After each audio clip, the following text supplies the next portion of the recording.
Hello and welcome to the Khayrion podcast, your guide to everything concerning the politics and business of the Middle East, North Africa, and beyond. Hello and welcome, dear listeners.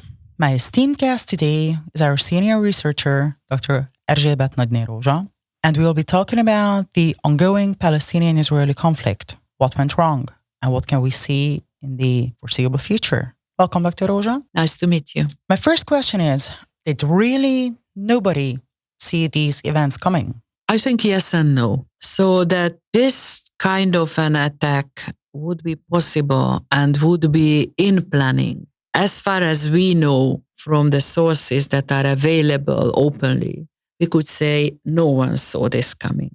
But this was the yes. But the no side is that there were indications and developments which gave reason to a lot of concern. On the one hand, there was the Israeli domestic situation, which went from center-right to right and even more conservative right.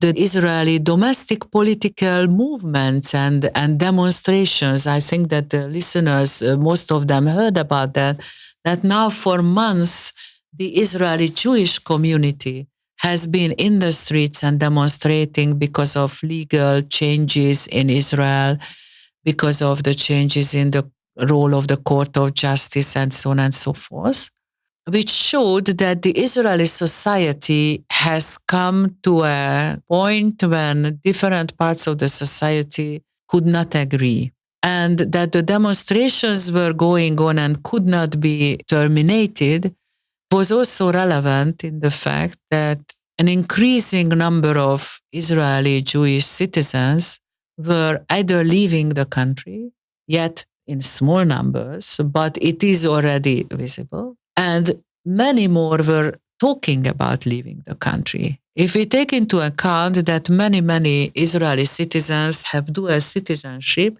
it's very easy to say that they can take their other passport and leave. We were not at that point, but that there was such a discussion that has been confirmed to me by several Israeli colleagues to whom I talked on the topic, and they told about this. They said, okay, we are not leaving yet, but where is our other passport? And this is a very significant event because so far we were used to that Jews go into Israel, they make the Aliyah, they are coming to Israel, but not leaving Israel. So this was one point. The other point also, yet again, still from the Israeli domestic political point of view, that one of the reasons and one of the symptoms of this Israeli domestic political, I don't want to say chaos, but problems was that the ratio within the Israeli Jewish society between the settlers and the, how should I say, the average Jewish Israeli society has started to change. And the settlers coming close to forming already 40% of the whole Jewish society, with everything sticking to their land, in their houses, in the Holy Land, never giving it up. We cannot come to terms with the Palestinians. We cannot agree with them. And the members of the eventual Israeli government always claiming and proving that this is the case. We cannot give that up. And within the Israeli society, the settler communities increase meant a lot of things because settlers usually had much bigger Haredim communities. So these conservative Jewish communities, they do not go to military service, but they expect that the state defends them in the occupied territories. They get a lot of revenues and help and so on and so forth. I do not want to go into that because I'm not an Israel expert. But this is one thing. So definitely there was a going much farther, and we could even say radicalization within the Israeli society, which many in the Israeli society couldn't agree with. There were a lot of atrocities, increasing number of atrocities against the Palestinians, the Arabs in Jerusalem, elsewhere. But I also have to mention that an increasing number of atrocities against the Christians who live in Israel.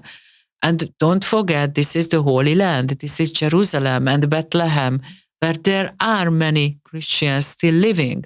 So there were news that not only the Dome of the Rock was consecrated on the Temple Mount, but also Christian churches were consecrated. Christian priests were attacked and beat up and so on. So we have to also take it into account, and we have to say that there were even horrid events. So there was especially a very, very horrible case, which can only be compared to the one that was first now committed with the Hamas intrusion into Israel. Namely, that a Jewish conservative radical person burnt alive a Palestinian family. And the Israeli police took him in custody, and then a group of Israelis started to organize demonstrations and let's collect money so that he should be let free. So I think that the situation has come to a point when everyone knew that there is a breaking point coming, but no one was expecting like that. And then the other side of the coin, so we should not only blame Israel for this and the Jewish communities for this, that there is also a huge problem within the Palestinian community. Ever since 2007, there have been practically a split between the West Bank Palestinians, led mostly by the Palestinian National Authority, and the Gaza Strip Palestinians, who are governed mostly by the Hamas. Time and again, the two tried to establish a unity government, but they failed. I think I remember ever since 2007, there were at least 6 rounds or 6 trials when they said that, okay, we are making up a unity government. This was not successful. The leadership of, especially of the Palestinian National Authority, are getting older and older. Mahmoud Abbas is above 80. He is tired. He has been elected in 2006, and ever since then his term terminated, but he couldn't go away. No other Palestinian elections were organized or have been organized ever since then. And it's very easy to say that, yes, because the Israelis didn't let us to have general elections, including all the Palestinians, it should be made easy that there is a free movement between politicians, campaigners, whatnot, between the West Bank and the Gaza Strip. Israel didn't let that. But it's too easy to say that the Israelis are at fault, which is also true for security reasons. But it is also true that among the Palestinians themselves, there is no such understanding. We all know that the Palestinian leadership stands also in front of a generation change. And everyone is waiting for a new generation of Palestinian leaders. There are some names, but they are out of the country or they are in Israeli prison and custody. That can also be true. But we all know that this is not only a almost impossible conflict between the two sides, but on both sides, there are conflicts within themselves, which at the moment make the situation ever more precarious and difficult to solve. You just led me to my next question. Is the Hamas really supported by the majority Palestinian population? It's been quite a while since the last elections. Is the support still as widespread as we expect? According to recent estimates, the support for the current conflict that Hamas is waging is around 70% in the Palestinian population. Do you think these numbers can be trusted? Well, it is very difficult. I mean, how do you make even a public opinion poll by telephone or internet when the electricity is cut from the territory? So I would say that it's very difficult. What I was told by Arab colleagues and also some Palestinians was that the popularity of Hamas went down drastically. And the last figure that I saw was 45%. And they said that it is going down, down, down. In the Gaza Strip, these 2.3 million people, many of them do not like Hamas. I think the other figure was around 40% as well, who do not like Hamas and would not like to take sides with Hamas. So then how come that you have this 70% figure or figure coming close to 70%?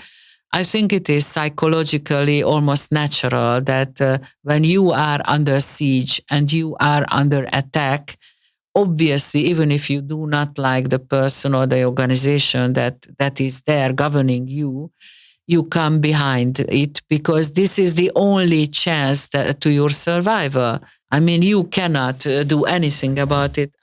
What I read, and what I understand is that many people in Gaza are very clear about the fact that if a rocket is shot out towards Israel, the Israelis will have a revenge, and the revenge will be much harsher. So this is one reason more when I think even someone who would otherwise sympathize with Hamas would not really want to support it. But in a siege situation, when you are shot at, you have no choice, frankly speaking. This is how I see. But I also think that as soon as the armed conflict is over, I'm definitely sure that Hamas support will again, public opinion support will again go down. And the other question is, of course, what did Hamas think? What did they want to achieve? Because obviously they cannot win against Israel. What would win against Israel mean? So this is the big question at the moment. And the only reason that most of the analysts mention is that we all know that the Palestinian issue has come off the international agenda. Frankly speaking, if there is no shooting in Gaza or in Jerusalem, the world doesn't care what is happening to the Palestinians. This is a kind of a frozen conflict. Israel has occupied the territories. There is no international will from any side at all, not only not from the United States, but also not from Russia or China or anyone else who would at the moment want to help to have a Palestinian state. Ever since 2005, officially, the international community had the two-state solution on the agenda. It was President Bush who put it officially on the agenda. Now, this sounds very, very nice, a very good idea. Frankly speaking, it is based on the 1947 UN separation plan, or at least the idea is that, okay, here we have a territory, let's be just and give half each. However, the territory, the Palestinian territory, which could prove to be the basis of an eventual Palestinian state, even if we don't regard security aspects, so just in principle, this is, I think now, not even 15% of that half that could prove. And even that, maybe even less. And even that territory is not one contiguous territory. Even that territory is split up. And not only the West Bank and Gaza. Even the West Bank, if you look up a map now, you would see and check where are the Palestinian and where are the Jewish territories. You would see that even in the West Bank, you can draw at least 3 separate circles, which even these circles are not homogeneous, so not only populated by Palestinians, all broken down into tiny pieces. So this, I think, makes it absolutely impossible. The reality of forming an eventual Palestinian state has been zero. And the reason is because if you look at the internationally, legally accepted terminology of what a state is, the first symptom is territory. If there is no territory, you cannot have a state. Or should I make it more clear, the Palestinians have tried to do it. Still with Yasser Arafat, I think it was sometime in the 1970s or maybe early 80s, that the Palestinians, Fatah, for example, who were far away from the territory at the time, proclaimed the state of Palestine. And this is the reason why there are Palestinian embassies. There is a Palestinian embassy in Budapest, for example. We have an ambassador to the Palestinian, probably to the Palestinian National Authority, which is located, the office is located in Ramallah, but the ambassador lives in Jerusalem and he is driving in and out. So without territory, and there is no territory left, okay, what leaves us with that? That means that we have to think about a one-state solution. But one state, which is a Jewish state, and if, let's suppose, that the international acknowledged territory of the State of Israel, the Jewish State of Israel, and the occupied territories, if we take this whole territory as one territory, then we will see that the demography has become balanced. There are about 7 to 8 million Jews on this territory and 7 to 8 million Arabs on this territory, between the Jordan River and the Mediterranean seashore. So it is not anymore that the Palestinian refugee camps in Jordan or Syria or Lebanon or whatever. No, Israel proper and the occupied territory. And if we have one state, that has an extreme important consequence for this. Because in this one state, then there would be about 5 to 6 million people who have no citizenship, who have no right to participate in the political processes of this one and only state. And this is what the international press and many in Israel too say, that this would be an apartheid state. And this is very difficult from the raison d'etre of the state of Israel itself, which considers itself a democracy. An Israeli colleague of mine said once that, yes, Israel is a democracy within the 1967 ceasefire lines, which means that for the Arabs in the occupied territory, it is not. So this is an extremely difficult situation. So on the one hand, we are facing a situation when Israel has to decide if it wants to be a democracy or if it will quietly maintain an apartheid situation. This is one thing. The other thing is, if the Jewish society wants to go to the radical conservative version of Judaism, because the settlers, and this is the biggest complaint coming from the other part of the Israeli society, that the Jewish conservative settlers want to impose their way of Judaism, their way of living on the whole of the Israeli society. And then, of course, come the many questions related to the Palestinians. Plus, we also have to mention, maybe I've mentioned it before, that part of this shifting to the right and going towards the more conservative Judaist direction means that these conservative groups, some of these, and some of the settlers have a lot of atrocities against the Arabs. A lot. And the Israeli police is usually standing by and watches it. And in the year 2021, in the summer, I think it was in June, when the situation started to evolve in Jerusalem, and it was very interesting that it started as a series of atrocities in Jerusalem, and the Jerusalem Palestinians started to stand up and do something, and Hamas had to react to that. Why? Because if there is problem, if there is chaos, if there is an armed conflict, you who claim to be the representative of the Palestinian people, you have to also be involved. It cannot go without you. But then it was just a few days and the fights were cut very short. And it was Egypt, neighboring Egypt, who tried to intervene and mediate in these conflicts. And this is what I expect now, that Egypt would stand up and say that, hello, I am here. I would like to mediate between you two sides. But probably your next question would be about. Exactly. What outcomes do you see from the situation?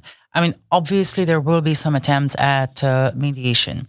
Who do you think are the possible players, except Egypt, as you have already mentioned? Well, unfortunately, everyone is speaking now about the possibility of a protracted long crisis. I would rather think that it will be not very long. Israel will cut it short. And of course, Hamas will also do everything to increase the damage that it can cause to Israel. However, I think that Hamas's capacities are limited.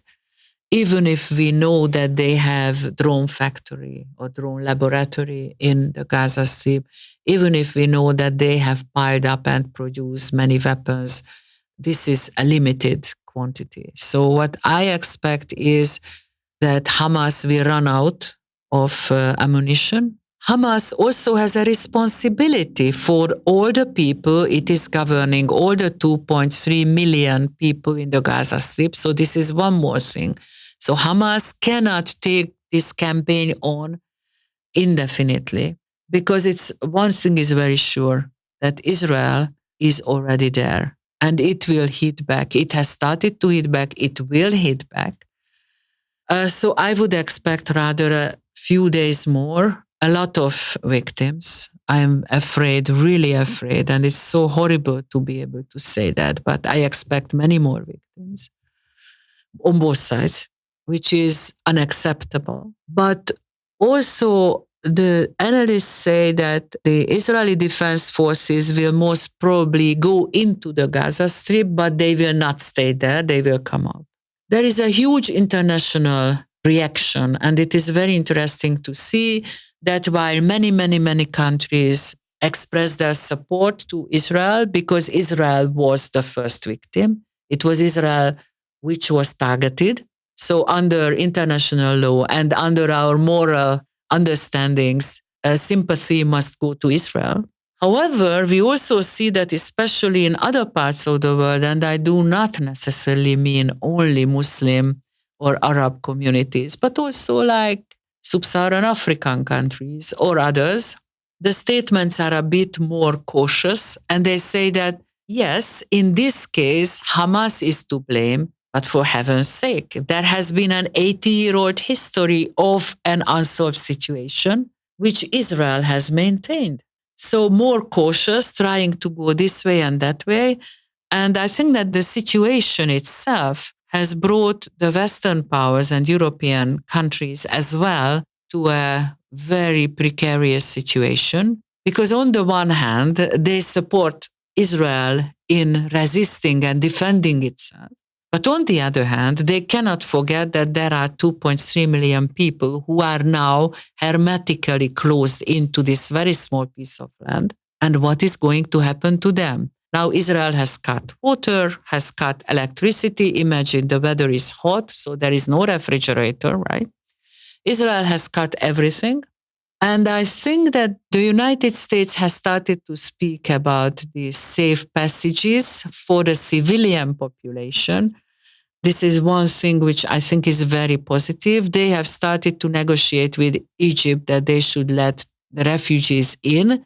I am not sure that Egypt wants it very much. So Egypt will go to help to mediate that, for I'm sure. And how big the pressure can be on Israel that it's okay, you are right legally, blah, blah, blah, and so on. But that there is a pressure on Israel on how to proceed towards these 2.3 million people is shown by the fact that Israel has called on the Palestinians in the Gaza Strip that from the northern part of the Gaza Strip, evacuate and go to the southern part. For heaven's sake, from the 10th district, go over to the 5th. As yet, this is a very small territory. But this shows me the problem, the international pressure on Israel. It also shows me the fact that Israel has to think of this and is thinking of now how to defend myself, but at the same time, how to solve this situation. Not to kill 2 million civilians. Of course. In spite of the fact that there are one or two ministers in the Israeli government who speak about the erasal of the whole territory and the erasal of all Palestinians from there, which rings very, very serious bells, especially on the European side. So one more reason why European countries have started to organize already food and water and these basic supplies to the civilians, to organize these shipments of basic supplies to the civilians in the Gaza Strip. I definitely know about the Spanish government, about the Danish government, but most probably by now that we are speaking and this comes on the internet, many more European governments will announce that. But very, very strictly only the basic supplies and only for the civilian population. But the problem remains there. The problem remains there. Israel would like to eliminate the Hamas military leaders, but even if they eliminate, in these circumstances, psychologically, it can be also taken for granted, almost taken for granted, that new leaders will arise. You're taking questions out of my mouth. This is one of my next questions. We know about the emergence of new small-scale military or paramilitary groups in Palestine, consisting mainly of young men who do not identify themselves with Hamas or any of the existing older generation organizations, but still want to keep up armed resistance towards Israel. Do you think these small groups were in some way involved in the current conflict? And do you see them participating in any significant matter in the politics in the future? At this moment, everything is hazy about who did, what did, who did not, who helped, who did not help. So the details are very hazy, and I'm not even sure that we will ever get to know the real details. However, I think that this is on the one hand, a very understandable and very logical development that people who even hate Hamas and do not agree with Hamas, but since they are shooting at us, we have to stand up and defend our families, defend our homes. So on the one hand, this is understandable. On the other hand, I think that this is also very dangerous. This forecasts a very dangerous thing, which means that there could be people or groups which are not coordinated by anyone, which are unknown quantity. We don't even know if they will organize into a political actor which we can identify, sit down to talk with them or target them if for that matter. So I think that this also shows that this is not only Hamas. Hamas is part of the story, but the other part of the story is the 2.3 million people who are closed in and cannot go anywhere. It is not that there is shooting here, I go away. They cannot go anywhere. So I think that this is a very dangerous situation. And I think that no one at this moment really knows how to proceed. Now, I think the basic and primary task for Israel is to defend itself and try to terminate the military groups, the military leadership of Hamas. But that I'm very much afraid that this will not be the end if it is not followed by a kind of a real intention from both Israel and the Palestinian side that they should try to find a settlement of some sort. And they would need the international community very much to that. Do you think that's a realistic scenario? I think at the moment, no. It is a must. It should be done. But we also have to understand that for both people, both the Jewish population and for the Palestinian population, the fact that for several decades now, it's more generations, it's not even one generation, has to live either closed in, practically in a kind of a ghetto, or has to live in a situation where you can never be sure if there is another rocket coming towards your house. This definitely causes a mental situation which we here cannot accept or cannot even imagine. I have seen just yesterday or the day before yesterday a statistics which says, and I think that this is something we have to really think of, that in the Gaza Strip, I haven't seen a statistics about Israel, but I'm sure that on the Israeli side, there must be something similar. In the Gaza Strip, out of 5 children, 4 are psychologically depressed and strained and I don't want to say not normal because this is not a question of normality. Suffering from some sort of mental damage caused by the situation they live in.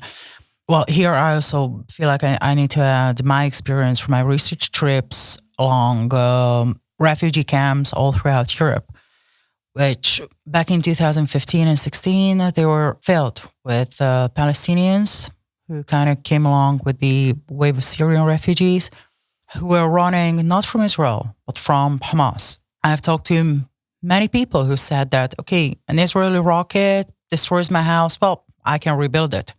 But if my own people want to kill me and they have killed my family, then I need to pack up and run. Exactly.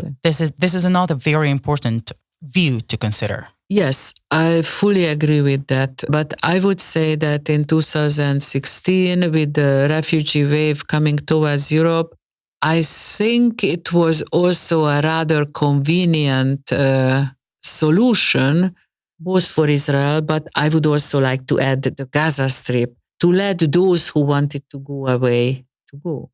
It's like a kind of a security valve. You let out some of the steam who would cause trouble.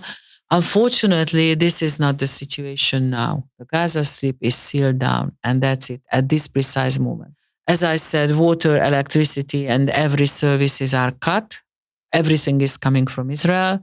And I have seen one other piece of news which struck my eyes, that for those Palestinians who are now in Israeli prison, for them as well, water and food rejected. Those who are in prison. To punish them, obviously they are in prison with a cause. I am not questioning that. But this shows the severity and the complexity as well of the Israeli thinking. And I'm definitely sure that in Israel, in the Israeli government, there is a very serious thinking what to do and how to solve it. But at the moment, I don't really see that, how to proceed.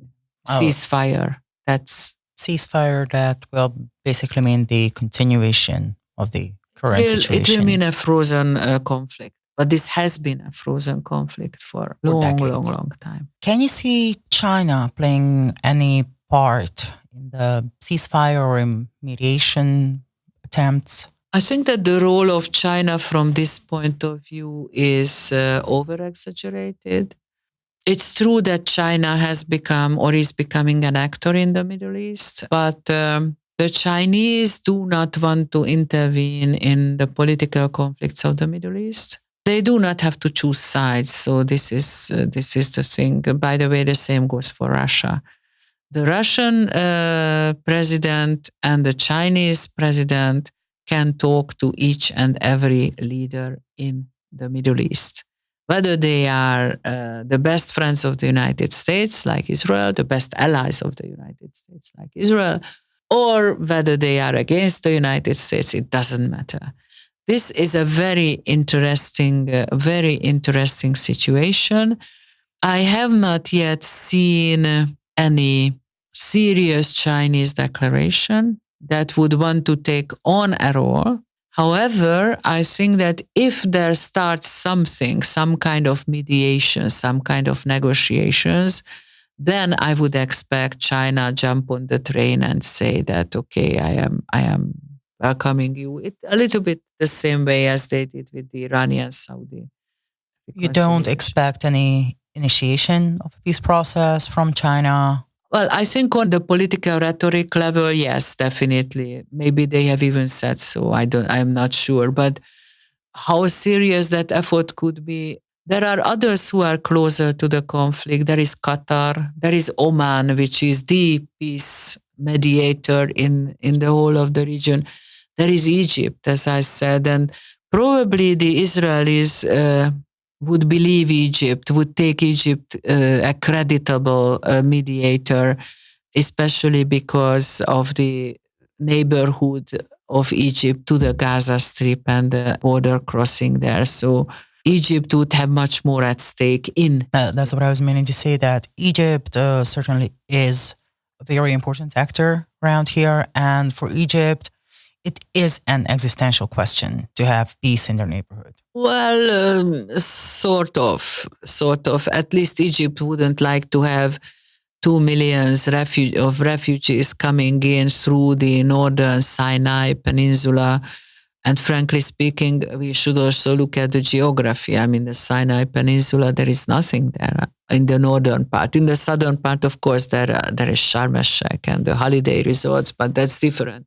The northern part, and as I said, this is the place where even nowadays there are groups that are termed terrorists by the Egyptian government, and the Egyptian government is not always very successful in their fight against them. Thank you. How do you think all these events are going to affect the normalization processes in the Middle East? Obviously, this has brought the normalization process to an abrupt halt. However, I expect that as soon as the dust settles, and here I mean if there is a ceasefire, and rather sooner than later, if there is a ceasefire, if there is some kind of negotiations, I would say that this kind of normalization would not be really much hindered. But it will take time till they can come back to it, I think. This is my guess.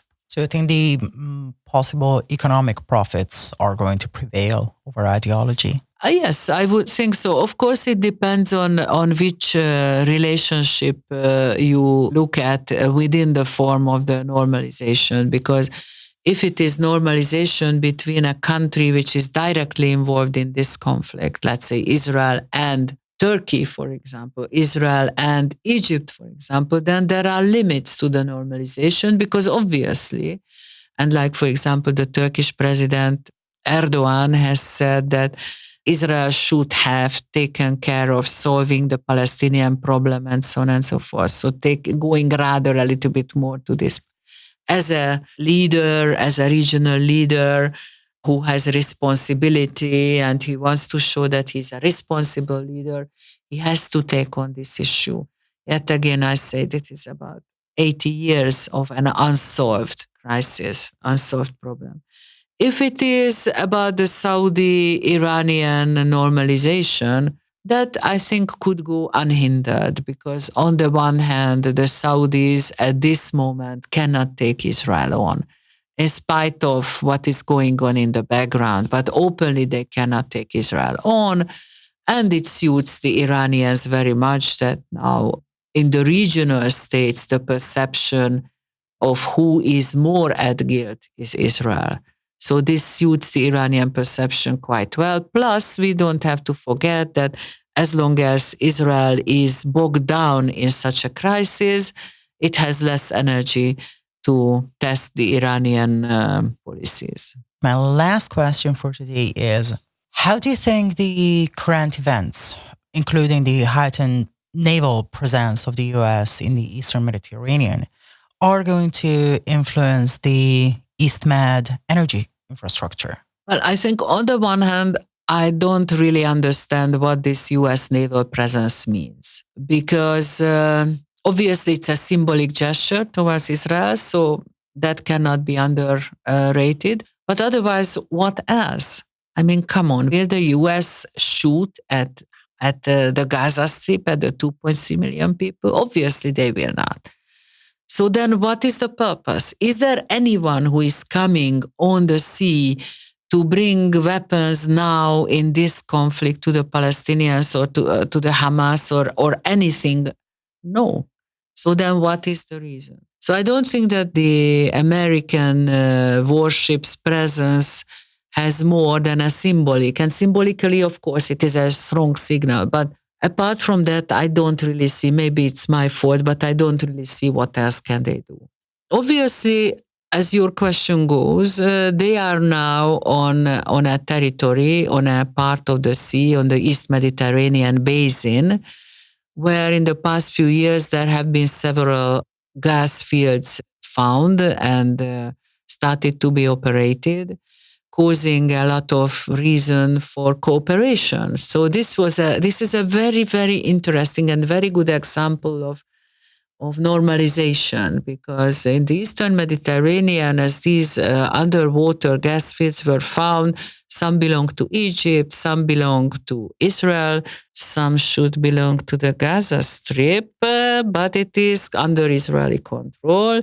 Then some belong to Lebanon. There was a very serious debate between Israel and Lebanon. Where are the maritime borders? So whose is the gas field, or which part of the gas field goes to Lebanon, goes to Israel? Now the Lebanese are in a very difficult situation. On the one hand, there is this agreement. On the other hand, Lebanon is a total domestic political chaos. So that's another story. Then there is Cyprus. Then there is Greece. And who is left out? It is Turkey. Now, should Turkey be brought in? Should Turkey left out? This is a big question, a huge problem. for Turkey, but that's another story, really. But the thing is that they planned this East Med gas, they made up an East Mediterranean gas forum, which foresaw that these countries should cooperate and they should build an under-the-sea gas pipeline to Europe to bring the gas here from there. So far, so good. But it was considered so important a few years ago, the European Union even declared that this would be a priority project. Now it is not a priority project anymore. In the meanwhile, we have the war in Ukraine by Russia, which changed the gas situation. And in the meanwhile, we have the technological developments when increasingly we would like to go for green energy and we do not want to see gas or less and less gas. So the ratio of gases in our energy consumption should go down. So this is yet again a very, very interesting situation with a lot of other topics, but I think that should be the topic of another podcast. That's a great idea, and I'm really looking forward to that one. So thank you very much, Dr. Rózsa, for today's podcast. Thank you very much, too. And I'm looking forward to all of our next work together. Thank you. Thank you, dear listeners. Have a great day. Thank you for listening to the Khayrion podcast. We are looking forward to sharing with you more exciting news on the politics and business of the Middle East, North Africa, and beyond. For further information, please follow us at khayrion.com as well as on X and LinkedIn.